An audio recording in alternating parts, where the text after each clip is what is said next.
যোৰহাটৰ বাবে গৌৰৱৰ এদিন। যোৰহাটৰ বৌদ্ধিক মহলে একেখন মঞ্চতে অসম সাহিত্য সভাৰ বৰ্তমানৰ সভাপতি ডক্টৰ সূৰ্যকান্ত হাজৰিকা আৰু নৱনিৰ্বাচিত সভাপতি ডক্টৰ বসন্ত কুমাৰ গোস্বামীক দেখাৰ সৌভাগ্য হ'ল। আজি অসম সাহিত্য সভাৰ নৱনিৰ্মিত প্ৰেক্ষাগৃহ, নৱনিৰ্মিত ভুৱন বৰুৱা আলোচনা কক্ষ আৰু বিপিন খঙীয়া দেৱৰ দানেৰে পানী যোগানৰ সুব্যৱস্থা উদ্বোধন কৰা হয়।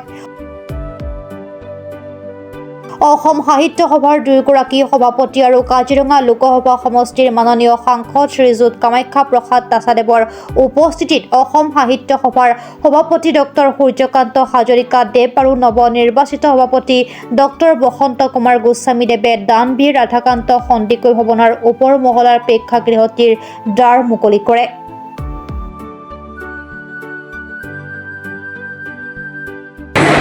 সাহিত্য সভাৰ কেন্দ্ৰীয় কাৰ্যালয় চন্দ্ৰকান্ত সন্দিকৈ ভৱনৰ প্ৰাংগণত এটা নতুন প্ৰেক্ষাগৃহ ইয়াত উন্মোচন কৰা হ'ল।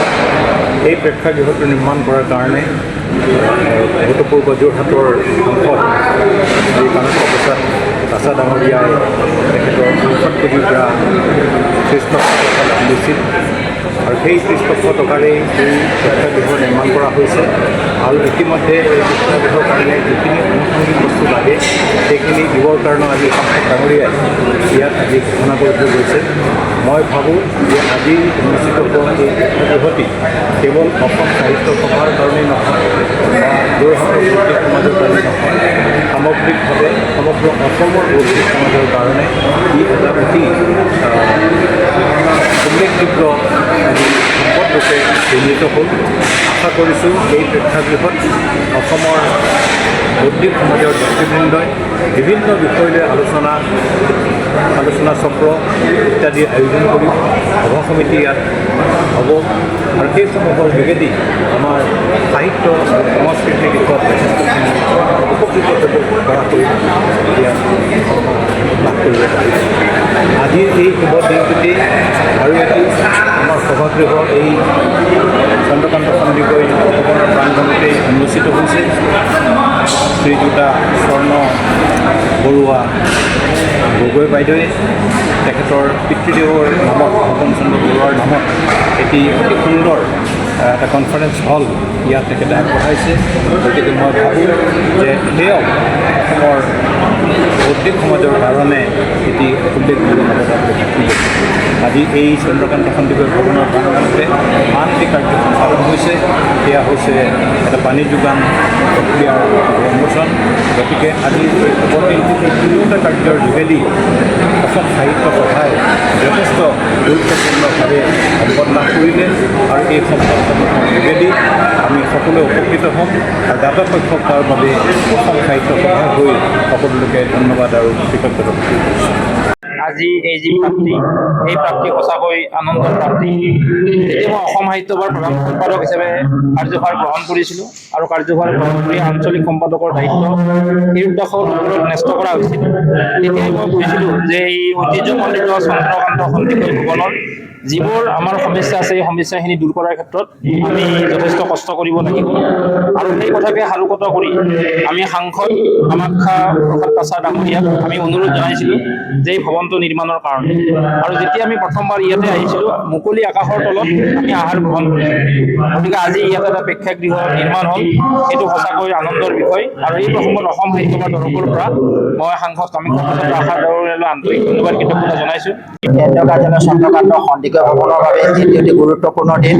আজিৰ দিনটিতে দানবীৰ ৰাধাকান্ত সন্দিকৈ ভৱনৰ ওপৰ মহলাৰ এই নৱনিৰ্মিত প্ৰেক্ষাগৃহটি শুভ উদ্বোধন কৰা হ'ল। শুভ উদ্বোধনী অনুষ্ঠানটিত আমাৰ দুৱাৰ মুকলি কৰে অসম সাহিত্য সভাৰ মাননীয় সভাপতি ডক্টৰ সূৰ্যকান্ত হাজৰিকা ডাঙৰীয়া আৰু অসম সাহিত্য সভাৰ নৱনিৰ্বাচিত সভাপতি ডক্টৰ বসন্ত কুমাৰ গোস্বামী ডাঙৰীয়াই।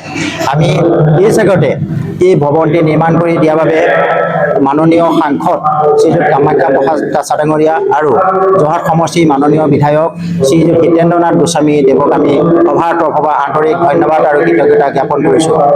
তদুপৰি সভাৰ তলৰ মহলাত আমাৰ শৰৎচন্দ্ৰ গোস্বামী পুথিভঁৰালৰ কাষতে এটি সভাকক্ষ নিৰ্মাণ কৰি থকা হৈছিল।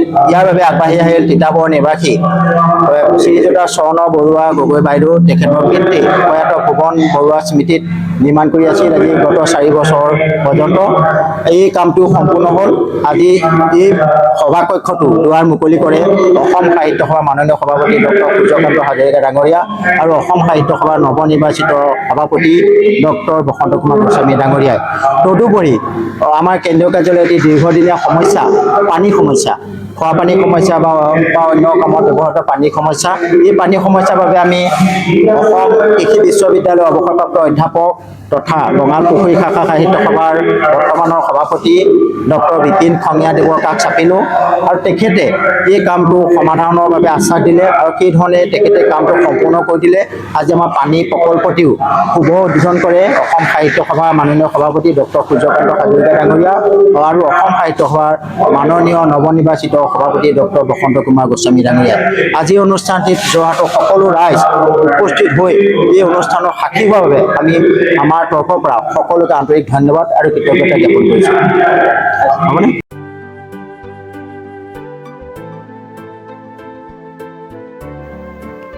যোৰহাটৰ পৰা বিকি নিয়োগৰ ৰিপৰ্ট, প্ৰাত টাইম ডিজিটেল। অসমৰ সংবাদ জগতখনৰ বাবে এক সুখবৰ। নৰূপ নসাজেৰে প্ৰায় 30 বছৰীয়া অভিজ্ঞতাপুষ্ট সাপ্তাহিক কবচ পুনৰ এবাৰ ৰাজ্যৰ মাজলৈ। স্বত্বাধিকাৰী প্ৰণীতা কলিতাৰ দ্বাৰা প্ৰকাশিত আৰু অমৰজ্যোতি প্ৰিণ্টাৰ্ছ, গুৱাহাটী কমাৰ্চ কলেজৰ বিপৰীত ফালে মুদ্ৰিত। আমাৰ ঠিকনা মুখ্য কাৰ্যালয় অসম ফৰেষ্ট স্কুল, হৰিমন্দিৰ পথ, গুৱাহাটী আৰু অস্থায়ী কাৰ্যালয় কলিতা মাৰ্কেট, বিজয়নগৰ, কামৰূপ, অসম। মোবাইল নং 9435114666 আৰু 7002472813। Mail ID probhatiahom@gmail.com।